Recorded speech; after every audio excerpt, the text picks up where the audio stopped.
Bonjour, bienvenue sur le plateau de La Voix est libre. Nous sommes ensemble en ce samedi matin pour 1 heure. Nous sommes en direct du Festival du Livre de Montsartou. Le thème du festival cette année, c'est « Et si on rallumait les étoiles ?» un thème d'actualité. En cette période un peu morose, cette période de crise économique, cette période de perte d'illusions, le thème de cette année vient des vers de Guillaume Apollinaire qui sont extraits des Mamelles de Tirésias. C'est une œuvre théâtrale que l'auteur qualifie de drame surréaliste. Alors je vais vous citer ces vers pour que vous compreniez le contexte. Ils éteignent les étoiles à coups de canon, ils ont même assassiné les constellations. Il est grand temps de rallumer les étoiles. Voilà pour ces vers d'Apollinaire. Et ce qu'on va vous présenter ce matin, c'est une des déclinaisons de ce thème général sur donc le mode des printemps arabes et ce qu'ils sont devenus, voire ce que sont devenus ces révolutions dont on a tellement parlé et qui ont été tellement porteuses d'espoir. 4 invités avec nous ce matin sur ce plateau pendant 1 heure que je vais vous présenter. Anouar Ben Malek, tout d'abord, écrivain, poète et journaliste franco-algérien. Vous avez écrit « Tu ne mourras plus demain ». Vous avez écrit également Le Rapt, on va en reparler. Voilà, alors Anouar Ben Malek, on va commencer avec vous. Au moment où il y a eu ces printemps arabes dans plusieurs pays, on s'est dit, bon, ce qui est en train de se passer, c'est peut-être un peu ce qui s'est passé en Occident au moment où se sont fondées les démocraties chrétiennes, c'est-à-dire une union entre la politique d'une part, la religion, et puis la laïcité. Une union difficile à trouver, mais que certains pays sont arrivés à trouver de façon harmonieuse. On pensait qu'un modèle comme ça pouvait être transposable dans les pays arabes. Apparemment, c'est plus compliqué. Pourquoi, selon vous? L'explication est complexe, en fait. Il me semble, d'abord rappelons que lorsque ces révoltes arabes ont éclaté, beaucoup d'entre nous, je veux dire de démocrates dans le monde arabe, ont été extrêmement heureux. Mais en même temps, on avait aussi une petite voix, je veux dire, qui nous rappelait, rappelez-vous l'exemple algérien. En 88, par exemple, il y a de grandes révoltes, etc., d'émeutes de jeunes, fortement réprimées par l'armée et la police. Il y a eu une période qu'on a appelée le printemps d'Alger, en référence au printemps de Prague.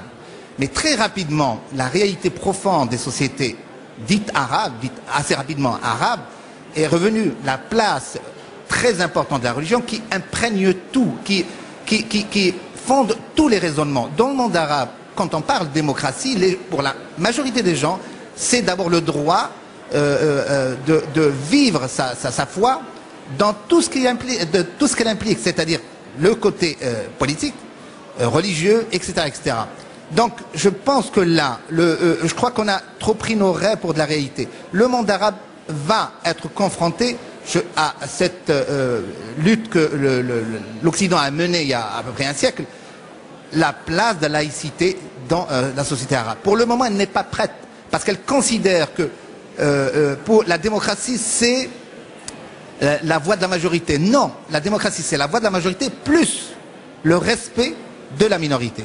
Dans le monde arabe, majorité veut dire islam, et tout ce qui est en dehors est en fait considéré comme étranger société, ce qui donne lieu à des comportements violents, parce que les gens profondément considèrent que ceux qui ne sont pas sur cette ligne-là islamiste sont traîtres, des traîtres à leur nation, etc., etc.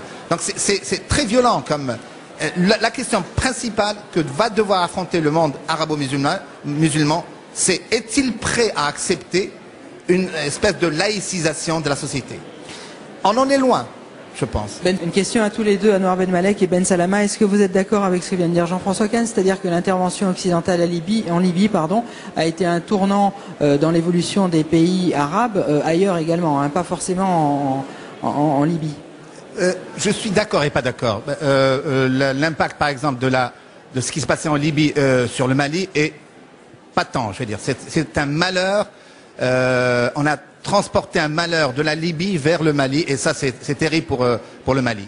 D'un autre côté, je pense que le fait qu'il y ait que s'annonce probablement une espèce d'échec, j'espère temporaire, du mouvement de démocratisation dans le monde arabe, c'est dû, à mon avis, intrinsèquement à la manière dont la société de type musulman se conçoit.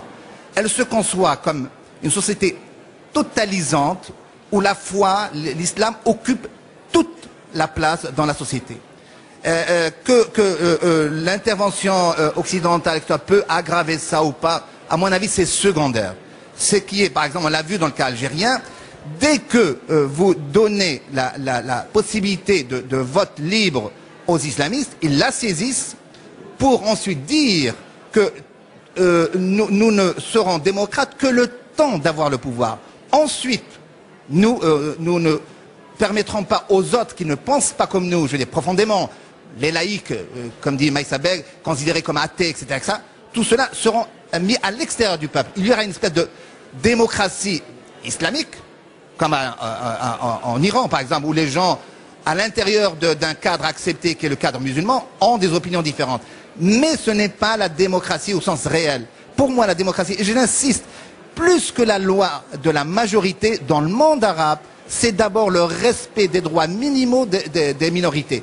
Dans le monde arabe, actuellement, dire par exemple que l'on n'est pas croyant ou que l'on a un autre type de croyance, c'est quelque chose qui est inimaginable. Les gens vous disent, mais à quoi joues-tu? Tu es musulman, donc tu dois penser comme nous. Et si tu ne penses pas comme nous, alors tu ne fais pas partie de notre société et on a le droit de ne pas appliquer ce que nous considérons comme étant la démocratie à toi. Ça, c'est terrible. C'est pour ça que c'est profondément un problème structurel et c'est au temps, je pense, de faire en sorte que ça avance. En même temps, un dernier mot, la responsabilité de l'Occident, par contre, elle peut être aussi dans une espèce d'association avec, à mon avis, des régimes extrêmement rétrogrades, comme par exemple l'Arabie Saoudite, ou le Qatar, qui par exemple maintenant, on lui donne le droit de s'occuper d'une partie des banlieues françaises. Ce sont des régimes extrêmement, je veux dire, rétrogrades, et leur donner ce pouvoir-là d'action est à mon avis une faute très grave que les sociétés de type occidental, en particulier en France, le paieront à un moment ou à un autre. C'est très juste. Je vous redonne la parole après, Jean-François Kahn. Ben Salem Ben Malek, vous avez été vous-même victime de menaces après des romans qui vous ont valu un petit peu les foudres des intégristes. Oui, vous avez posé une question tout à l'heure sur le sacrilège qu'ont ressenti certains dans le monde arabe par rapport, par exemple, à ce film. Moi, je dis, avant de parler de mon expérience personnelle, je dis, il est insupportable que des gens tuent d'autres gens parce qu'un film stupide a été produit quelque part aux États-Unis. Quelle honte pour ces sociétés de se mettre autant en colère pour quelque chose qui n'en vaut pas la peine et de se taire lorsque, par exemple, en Arabie Saoudite, un poète, Sadr Melala, par exemple, il y a quelques années, ça a été décapité pour une histoire de sacrilège. De ne pas, par exemple, se révolter quand quelqu'un sur un compte Twitter a dit quelque chose sur le prophète en disant « Oh prophète, qu'est devenu ta société, etc. » Il s'est enfui en Indonésie, il a été arrêté grâce à Interpol. Interpol s'est rendu coupable d'une complicité d'atteinte à la liberté d'expression.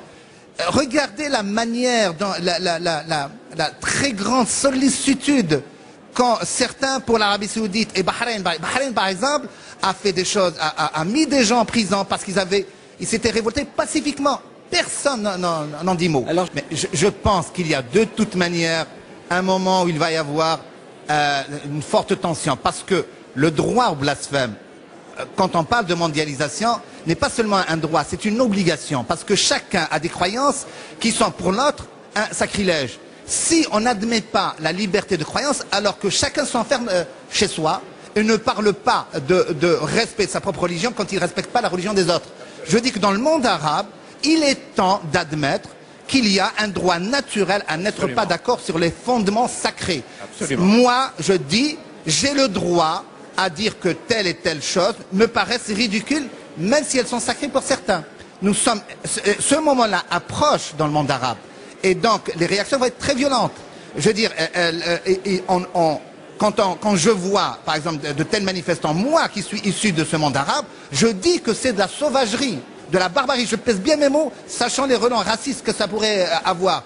Il est intolérant de tuer des gens parce que quelqu'un a fait un très mauvais film quelque part aux États-Unis. Est-il si facile de faire bouger ces masses arabes uniquement, je veux dire, de la manière la plus caricaturale possible? On parlait de manipulation. Non, mais les gens, je veux dire, celui qui a fait le film, je suis sûr qu'il ne s'attendait pas à provoquer quelque chose d'aussi important. Donc il suffit simplement, je prends, là, par exemple, je pourrais prendre, par exemple, une image sacrée pour le monde musulman, j'en fais, etc. Ce que je veux, je la montre et je déclenche une manifestation dans tout le monde arabe. Que c'est stupide. Et mort d'homme aussi. Et mort d'homme, oui, justement. Que c'est stupide. Je veux dire, là je dis, si les citoyens de ce monde dit arabe veulent être considérés, il faut qu'ils apprennent à subir aussi la coexistence avec les autres, qui veut dire, j'admets, moi je peux croire profondément au sacré de ce que je crois, mais j'admets que toi, tu n'es pas le même avis que moi. Si ce n'est pas le cas, alors le monde arabe est condamné à être considéré comme une espèce j'allais dire d'oasis, mais c'est pas le cas, de barbarie, d'intolérance, etc. Image que malheureusement à ces temps-ci, il donne de la manière tellement caricaturée, et de la caricature qu'attendent de lui les racistes d'ailleurs. Ben Salama. Mais je suis entièrement d'accord avec ce que vient de dire Anouar. Mais Merci à tous les quatre d'avoir été là pendant 1 heure. Merci d'avoir participé à ce débat. Je vous rappelle le débat qui aura lieu cet après-midi à Mouansartou, qui s'appelle donc Des printemps arabes aux tempêtes du désert. C'est cet après-midi à Mouansartou dans le cadre du festival. Je vous rappelle aussi sur notre site France 3 Côte d'Azur à 17 h une émission présentée par Magali Roubaud. Ça n'a rien à voir sur les conséquences de la révolution technologique dans la littérature, les conséquences de la révolution technologique dans la littérature, rediffusée lundi sur France 3 Côte d'Azur à 9 h 40. Et nous, on se retrouve samedi prochain pour une autre voix est libre avec Patrick Allemand, qui sera confronté à des contradicteurs venus du monde de l'entreprise et du front de gauche. À samedi prochain. Merci, très bon après-midi sur France 3. Au revoir.